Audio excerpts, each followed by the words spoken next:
এখানে কিন্তু আমি চলে এসেছি হাওড়ার যে বড় মা পুজো হয়ে থাকে, যেটা কিন্তু বৃহৎ সাইজের একটি প্রতিমা, কালী প্রতিমা। এই যে এখানে কিন্তু তৈরির কাজ চলছে। এখানে সাপ বাঁধা হচ্ছে এবং আরও অনেক কিছুর কাজ চলছে, যেটা আমরা দেখতে পাচ্ছি। তো চলো পুরো ভিডিওটা দেখতে থাকো, কিরম কি কাজ হয়েছে না হয়েছে, কবে কি পুজো, সব আপডেট দেবো। কী করে লোক আসবে সেটাও আমি বলে দেবো, চলো।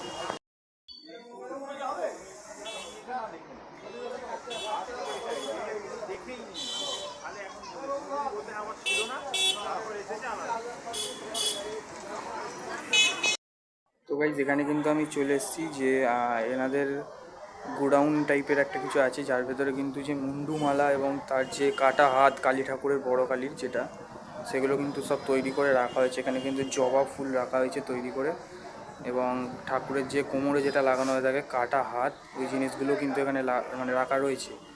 যদি একটু এই সাইডে এসে দেখি, এই সাইডে কিন্তু দেখতে গেলে যে মুন্ডুমালার যে মুন্ডুগুলো, ওগুলো কিন্তু সব তৈরি করে রাখা। এই যে এখানে মুন্ডু রাখা, এবং এখানেও কিন্তু আরও সব মুন্ডু সব লাইন দিয়ে দিয়ে রাখা।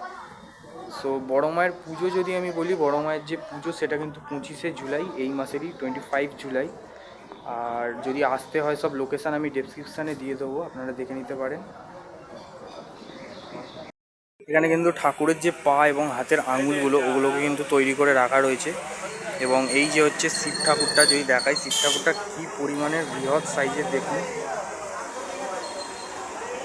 এই হচ্ছে ভোলে বাবা। সো এখানে কিন্তু ঠাকুরটা, শিব ঠাকুরটা রয়েছে, মানে ক্যামেরাতে আসছে না, এতটাই বড়। আর এই হচ্ছে বাকছালটা, জাস্ট দেখুন কিরমভাবে তৈরি করেছে, পুরো মাটি।